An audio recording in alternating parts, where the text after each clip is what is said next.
المكان ده المنيو بتاعته استفزتنا جدا، من اول سندوتش الحلومي والعيش البيتا اللي بيخبزوه لحد سندوتش الجمبري، والمكان هو شارع بيتا. وهو موجود في سوي مول التجمع الخامس، وعندهم قاعده حلوه قوي اوت دور وان دور. واللي لفت نظرنا غير ديزاينات المكان ان المكان اوبن كيتشن، فانت شايف كل حاجه بتعمل قدام. ماشي يا جماعه، نبدا اول حاجه بالحلومي.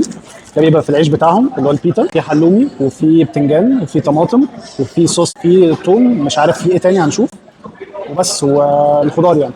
بسم الله.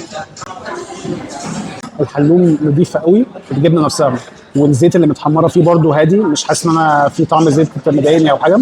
التوميه خطيره، توم قوي جدا، حاسس ان انا باكل توميه من البيك مثلا. وبرده البتنجان حلو، الميكس كله خطير بصراحه، عجبني يعني كفطار حلو جدا. ونخش في الروكيت شريمب. روكيت شريمب ده بيبقى عليه جليز، جمبري جليز كروم وجرجير، ده اظن وسابي تارتار صوص.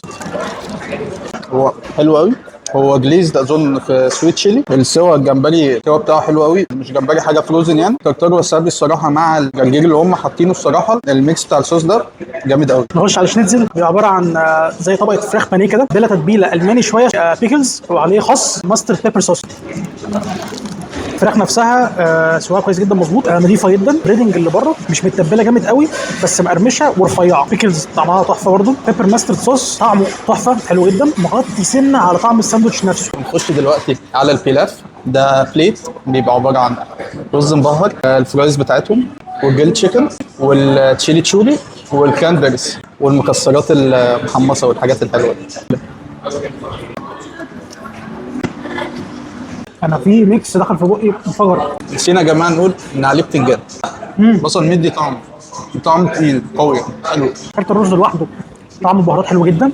بص، في حاجات الكرانبيري طعمها باين، في حاجات كريسبي، في حاجات طريه، في حاجات في رز. ف اوفر اول البايت الواحده او المعلقه السبون الواحده، المعلقه الواحده تيجي تاكلها انت ده ميكس حلو جدا تحفه، اللي هو حاجات سبايسي على حاجات عاديه، حاجات تتبيلتها موجوده.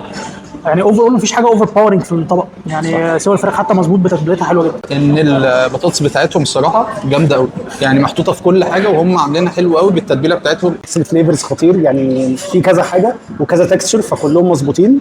الشيلي تشوري لو جت في معلقتك هتغطي على كل الحاجات، بس انا في معلقه ثانيه خدتها كان فيها نوتس اكتر بصراحه، لا النوتس فارقه بالنسبه لي انا في الطعم يعني. فلا عجبني جدا بصراحه الميكس، والفراخ متبله حلوه قوي. وده كده كان الاوردر بتاعنا، وبشكل عام الاكل كله عجبنا والخامات كانت نظيفه جدا. وما تنسوش تدعوا لاخواتنا، وسلام.